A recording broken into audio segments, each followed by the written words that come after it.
الحمد للہ رب العالمین والصلاة والسلام علی سید الانبیاء والمرسلین وعلی آلہ واصحابہ اجمعین، اما بعد۔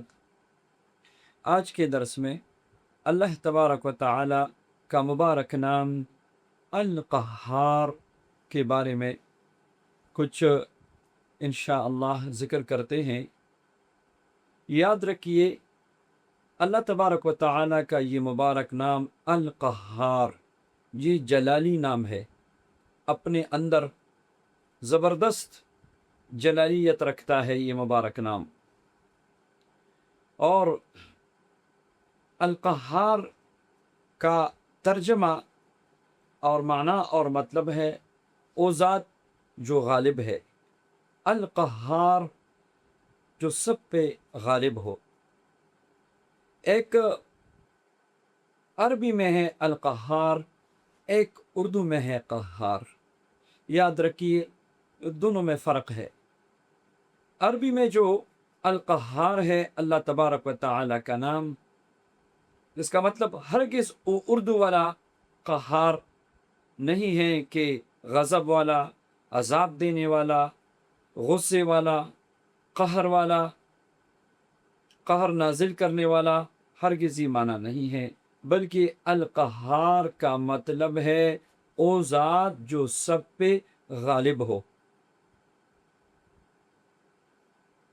اس مبارک نام کے معانی اور مطالب کو اگر ہم سمجھ کے پھر اس کے اوراد و وظائف کریں گے تو انشاءاللہ اس کے بہت سارے فوائد انوارات ہمیں ملیں گے۔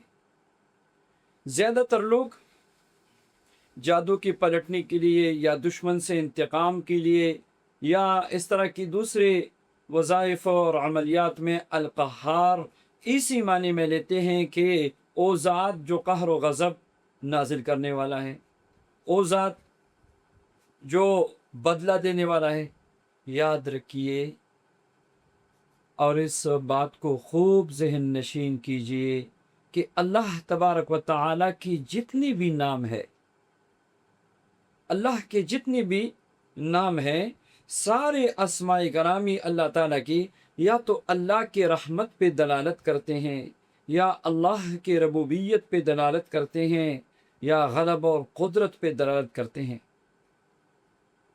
لیکن جہاں تک مجھے یاد ہے، اللہ تبارک و تعالیٰ کے اسماء الحسنہ میں سے کوئی ایسا نام نہیں ہے جو عذاب پہ دلالت کرتا ہو۔ تو القہار کا معنی اور مطلب تفسیر ابن کثیر نے لکھا ہے، فرماتے ہیں وَهُوَ الْقَاهِرُ فَوْقَ عِبَادِهِ اے هُوَ الَّذِي خَضَعَتْ لَهُ الرِّقَابُ، اللہ تبارک و تعالی او ذات ہے جو بندوں پر غالب ہیں۔ وَذَلَّتْ لَهُ الْجَبَابِرَ، اللہ تبارک و تعالی او ذات ہے جس کے سامنے تمام گردنیں جھک جاتی ہے۔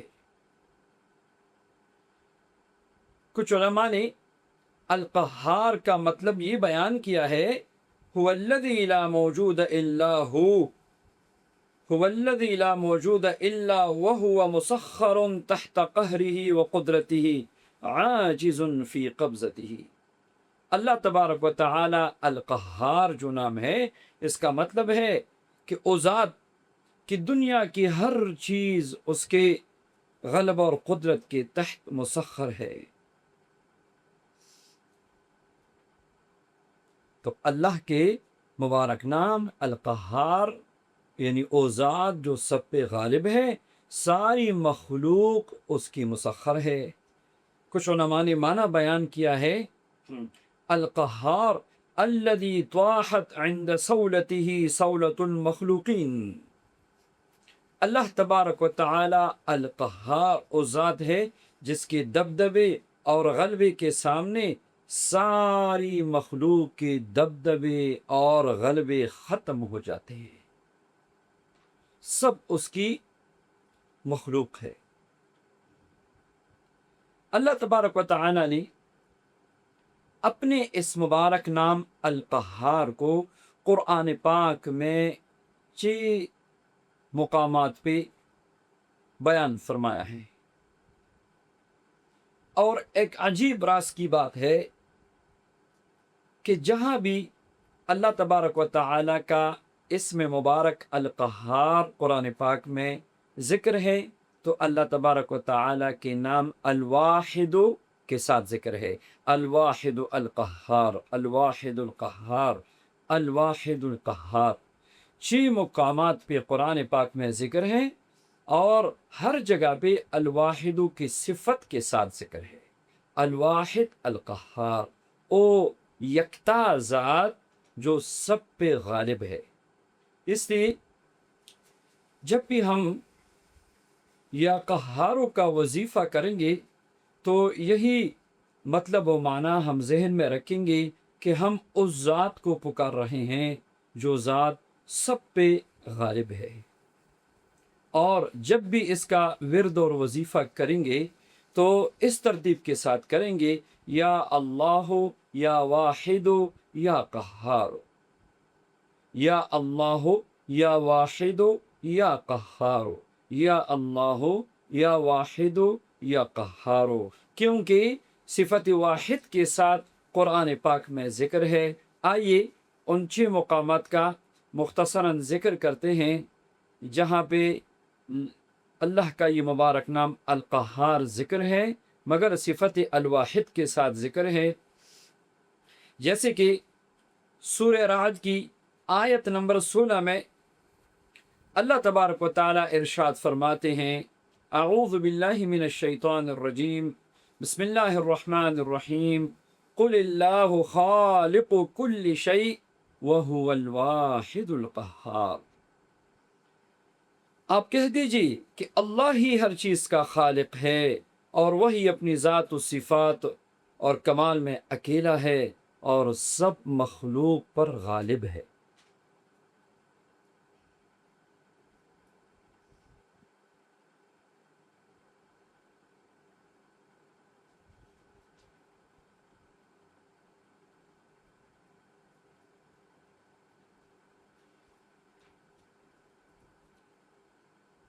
اسی طرح دوسری مقام سورہ یوسف کی آیت مبارک ہے، آیت نمبر 39۔ اللہ تبارک و تعالی ارشاد فرماتے ہیں، اَأَرْبَابٌ مُتَفَرِّقُونَ خَيْرٌ أَمِ اللَّهُ الْوَاحِدُ الْقَهَّارُ، اللہ الواحد القہار۔ تینوں اسماء مبارکہ ساتھ آئے ہیں۔ ترجمہ کیا متفرق کئی پروردگار بہتر ہیں یا ایک اللہ زبردست طاقتور اور بہتر ہیں؟ تو الواحد کی صفت کے ساتھ آیا ہے۔ اسی طرح تیسرا مقام ہے سورہ ابراہیم کی آیت نمبر 48، یوم تبدل الارض غیر الارض والسماوات وبرزوا للہ الواحد القہار۔ اس کا ترجمہ ہے، قیامت کا دن ایسا ہوگا کہ اس میں موجود زمین بھی بدل دی جائے گی اور آسمان بھی، اور سب کے سب اللہ واحد و قہار کے سامنے حاضر ہوں گے۔ یہاں بھی اللہ الواحد القہار قرآن پاک میں ذکر ہے۔ چوتھا مقام ہے سورہ زمر کی آیت نمبر 4، لو اراد اللہ ان يتخذ ولدا لاصطفى مما يخلق ما يشاء سبحانہ هو اللہ الواحد القہار۔ ترجمہ ہے، اگر اللہ کا ارادہ اولاد ہی کا ہوتا تو اپنی مخلوق میں سے جسے چاہتا چن لیتا، لیکن وہ پاک ہے، وہی اللہ تعالی ہے، یگانہ اور قوت و غلبے والا۔ چوتھے مقام پہ قرآن پاک میں، 5ویں مقام پہ قرآن پاک میں اللہ فرماتے ہیں،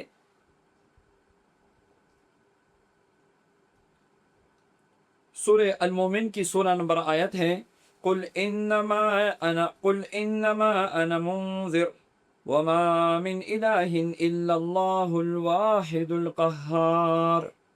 ترجمہ آپ کہہ دیجئے کہ میں تو صرف خبردار کرنے والا ہوں، اور بغیر اللہ واحد غالب کے اور کوئی لائق عبادت نہیں۔ اور چھٹا مقام سورہ مومن کی آیت نمبر 16 ہے، لمن الملک اليوم للہ الواحد القہار۔ ترجمہ، قیامت کے دن اللہ ارشاد فرمائیں گے آج کس کی بادشاہی ہے؟ صرف اللہ واحد و قہار کی۔ خود جواب دیں گے اللہ تبارک و تعالی۔ تو ان آیات مبارکہ سے پتہ چلا کہ جب بھی ہم قرآن پاک کی تلاوت کرتے ہیں تو اللہ تبارک و تعالی کا اسم القہار کے ساتھ الواحد صفت بھی ہے اور اسم ذات بھی ذکر ہے۔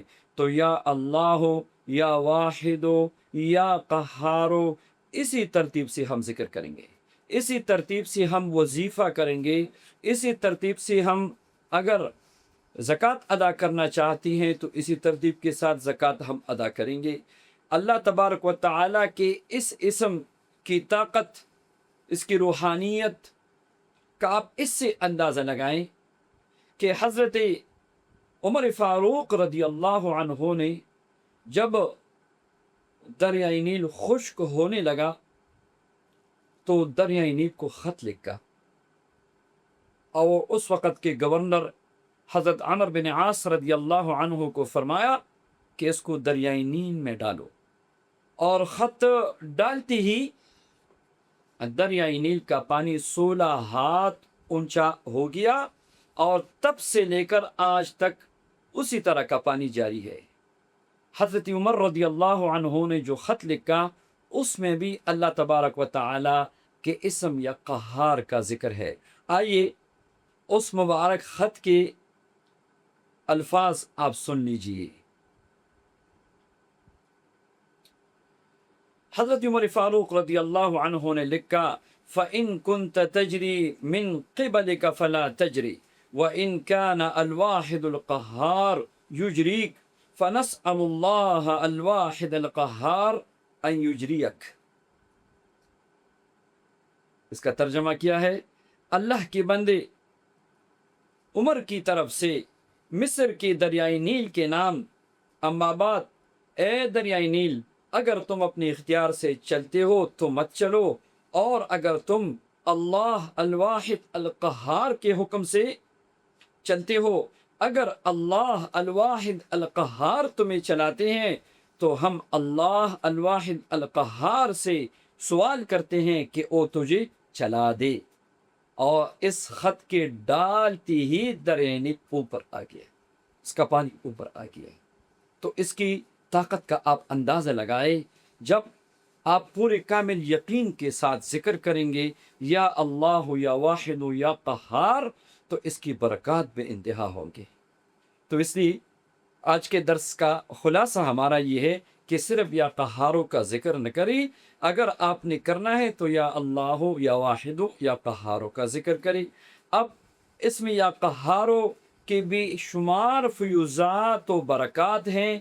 اس اسم کہ اگر آپ عامل بن گئے تو ماشاءاللہ ماشاءاللہ یہ اس اسم کی طاقت اور برکت ہوگی کہ انس و جن آپ کے تابع ہوگی، اور دشمن پہ آپ ہمیشہ غالب آئیں گے، جادوگروں کے مقابلے میں آپ ہمیشہ غالب آئیں گے، اور نظر باز اور دھوکے باز اور ساحرین اور جو ظالم ہیں انشاءاللہ اس کے سامنے آپ پہاڑ بن جاؤ۔